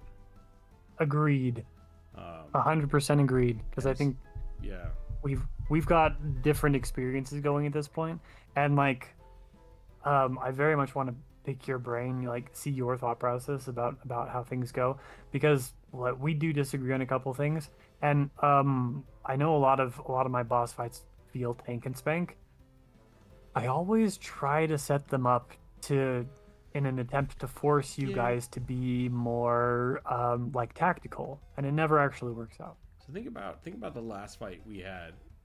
My plan for the boneyard was to corral you guys rushing into a room, right? I wanted you all to rush into a room. Through panic and just like general creepiness. I wanted you guys to kind of walk in.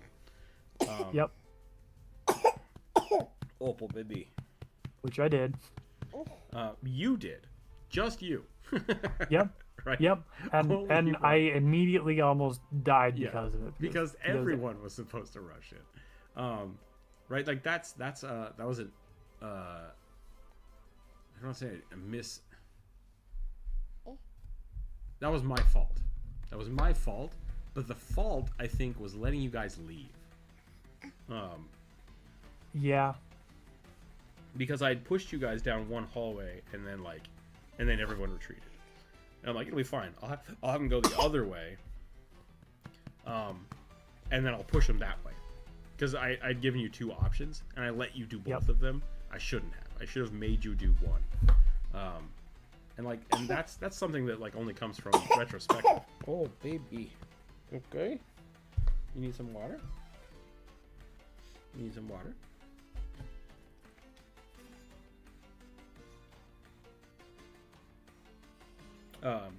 And I think maybe if we sit down together, we can talk about that and like figure out those things beforehand, right? Yeah. Because really what happened is you got pushed forward, but everyone else knew that like, oh, there's a dangerous thing on the other side of the room. We don't want to go over there. And it's like, ooh, yeah, I shouldn't have told you that was there, right? Like if you hadn't known about the other side of the room at all, you wouldn't have been so scared to push forward. Yeah. I was the most, it was really frustrating for me because I had been the most resistant to going forward in the first place, right? Because I was like, okay, so the dragon's coming, we should like, everybody needs to get out of the path of its trajectory, and we should go here into this room that we've already cleared out. And everyone's like, no, it's coming. Right now, we got to go this way. And I'm like, okay, well, I've been on point this entire time. I guess I'm going in. And I ran in, and everybody watched me get like shredded. It was so frustrating. It turns out it wasn't the dragon. Yeah. Oh, hey, thank you so much, guys. And then afterwards, everyone like bullshitted piled on top of me. Why did you do that? That's your own fault. I'm just like, I was not the only one making this decision. Thank you. I am for sure partially at fault. I am not I'm not discounting that, but like, come on, guys. So I also think that's another good example of the like meta knowledge, right? If I had started the conversation with one person in the hallway, you see the dragon like coming down the hall, and then I rolled for initiative, right? No, I should have stopped and said, okay, how is your character reacting to this information? No one else is allowed to move or go or talk yet. until we resolve how your character reacts to that, and then go from there, right? Like that's what I want Yep. to build on. I want to let that person, because they're in the position of seeing what's going on, they get to dictate the first reaction to the party, and that they could do that as giving them priority for, like, we need to stand our ground, or everybody should run, or like that's the kind of RP Yep. I want to see the group do. And we just Yeah. Yeah. hi kid, you good? Yeah. Because I agree. We don't actually need characters pairing up and making sweet love at the table, right? That's Right. not the type of RP I want. Right. But like, we That's are the Matt Mercer fundamentally type of RP that I'm missing not out into. on. Yeah, we are fundamentally missing out on the aspect of things where the group actually acts like a team and communicates what's happening instead of saying, "Oh, everything that the GM just exposed, I exposited to us. I shared that." Yeah, I think I'm with you there.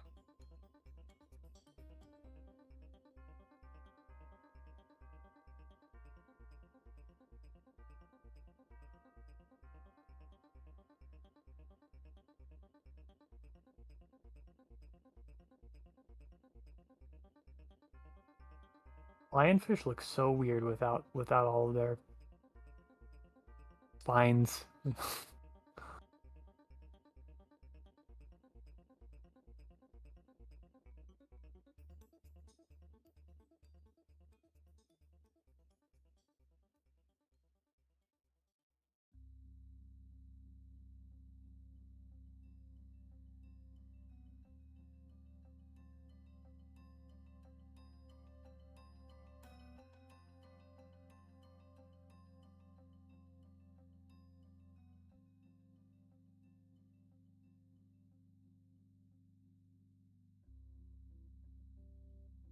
Did you mute or are you just being quiet?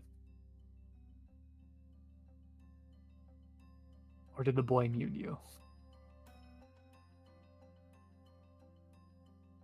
Hello? Was it just me?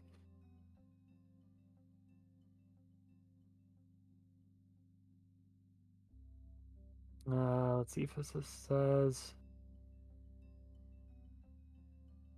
One of the beauties of playing online is you can show someone something and not reveal it to the other players. Yeah. I try not to do that too much. Yeah, Sorry, I'm I gonna said assume he baby. muted himself. Yeah, crime baby. That's too bad. Oh, I think he muted himself. Yeah, I the baby was yeah, screaming. I figured when you did not respond. Um, yeah, I like as a GM, I try not to like I I don't like to hide information from players generally as a rule because I tend to lose track of that information. I need to be better at note taking You know, about keeping track of my own shit, right? there's something like we were talking about Lars's campaign the other day, and Hmm. um, one of the issues we have with Lars's campaign is that it's written like a Blizzard game, Yeah, written like an RPG where like it doesn't really matter if your character's there or not. Um, it's just gonna happen the way it happens, and it's like, okay, that's yeah, not fun. But the the other side of that is kind of like,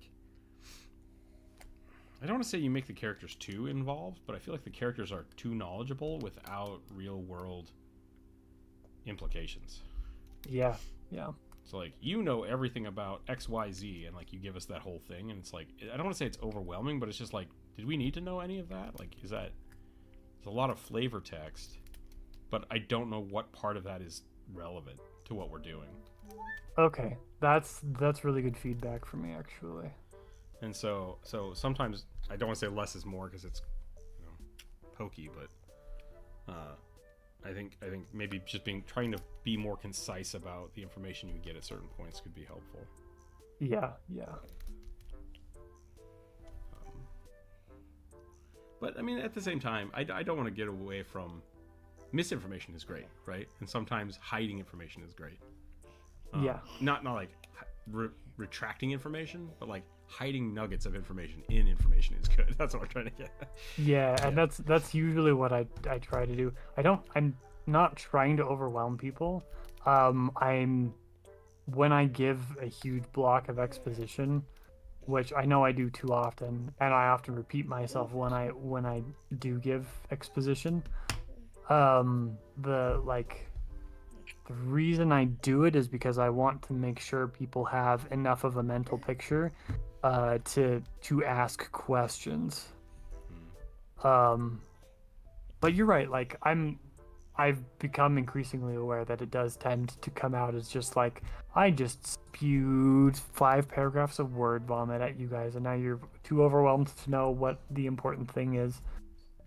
And I usually give more information than is necessary, specifically so that the important thing is not super obvious.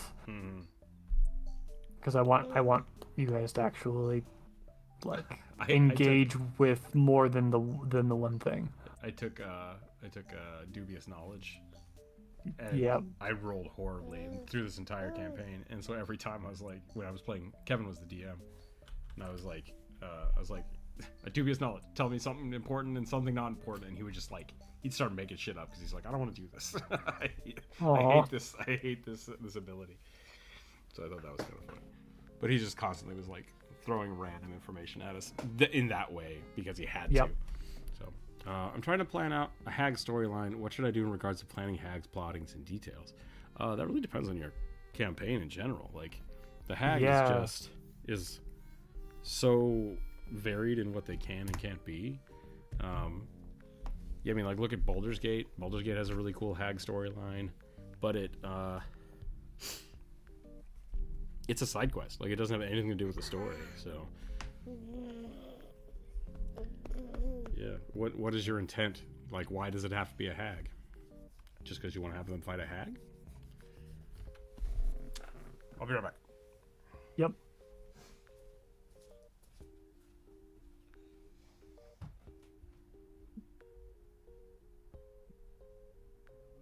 The only advice I can give for, and this is not just for hags, it's for any fae, is that they are inherently like in lore, they're usually inherently entirely self-serving. So if the hag is going to be a significant part of any area in the story, like the only thing you really have to figure out is what do they want? Like what is the thing they're trying to get, and what are the ways that the party can play into that?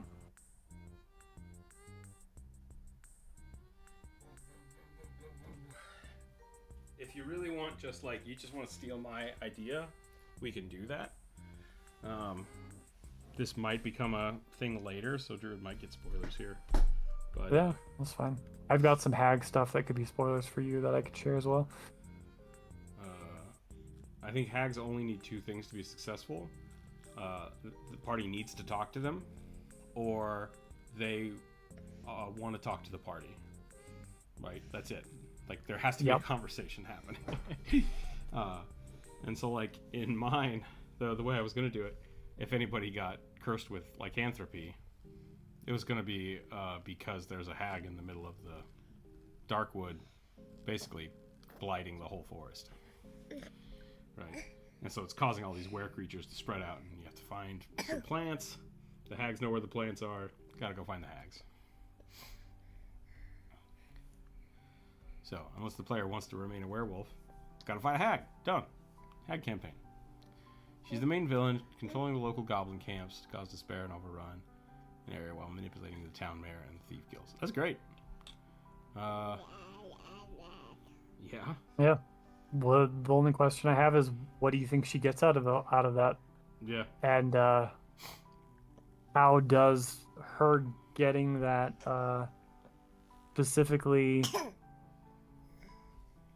How does it specifically affect the players in a way that's going to get them involved? Yeah.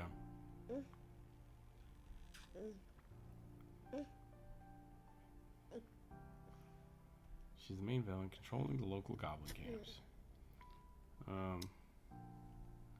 That's just going to be goblins are, in the way, right? It's like... Yeah. killing her may get rid of the goblin problem, but getting rid of the goblin problem is just, its own thing. Yeah. Manipulating the town is fun.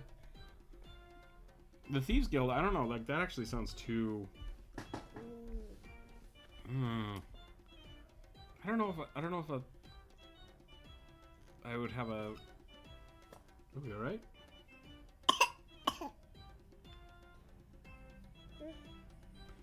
I don't know if I would have a hag control a Thieves Guild. It's maybe a step too far. Yeah, that feels too organized. Like, yeah, I think hags are a little less. Like, controlling the mayor, really cool because like she's got something on the mayor. He bargained with her to have the power to be the mayor, or like she's got his wife, daughter, whatever, trapped in a cage somewhere, right? And he's just doing what she's doing. So maybe you help the mayor in some way, or whatever. But with the Thieves Guild, like that doesn't feel like something that she could manipulate. At that point, she's just a mob boss. Yeah. Or so even further, you could take it that the mayor is in control of the Thieves Guild and doing this stuff because once again he's indebted to the hag. But sorry, what were you saying? Yeah. Delegation is important, even for hag.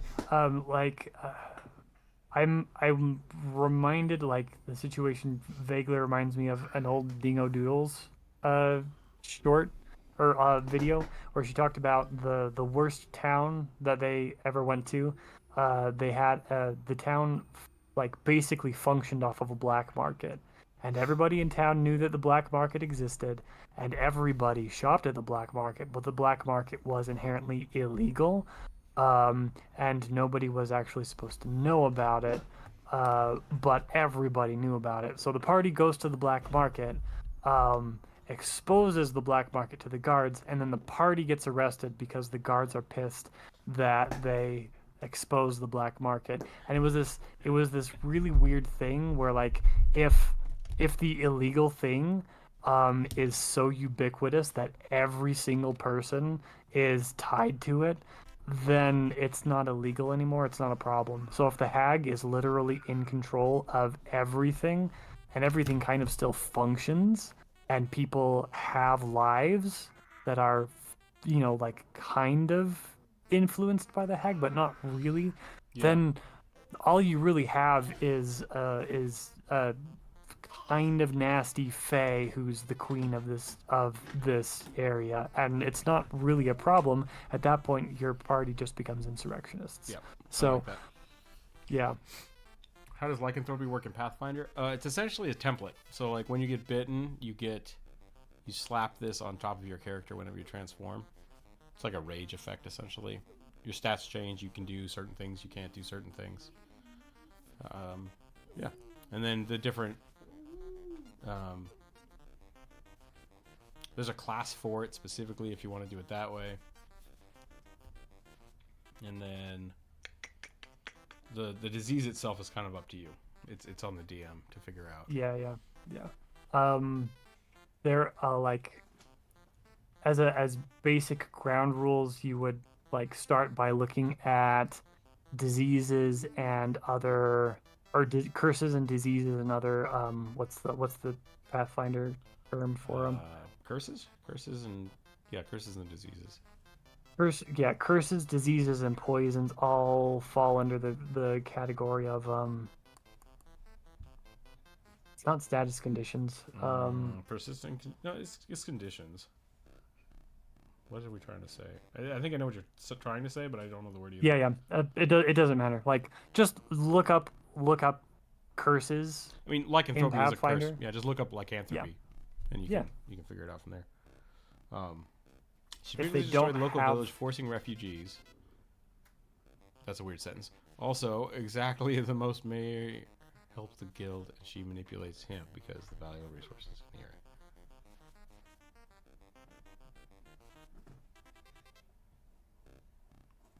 Okay.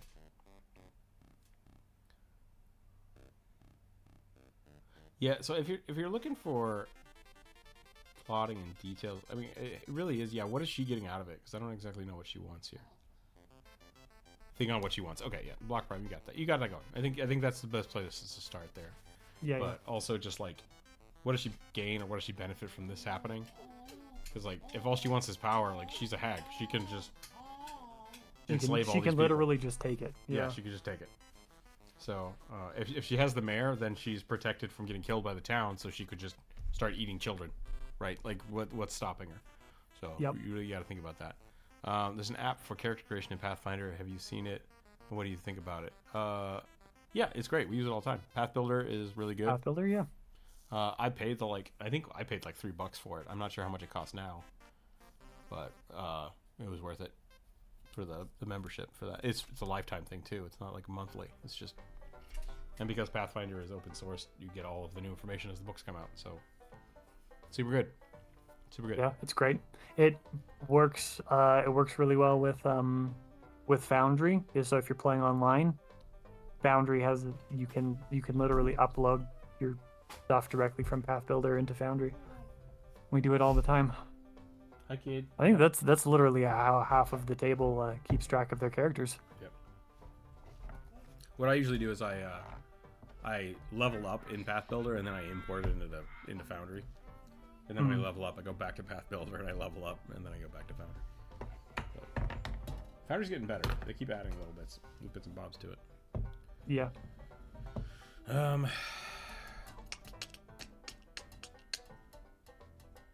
What did the hag want in Baldur's Gate? I don't know. I really liked in Baldur's Gate. She had an army of red caps disguised as sheep that just like wandered around the forest. That was really fun. So if you like went and attacked her, all of the sheep just turned into red caps and started attacking you. Great. That's very funny.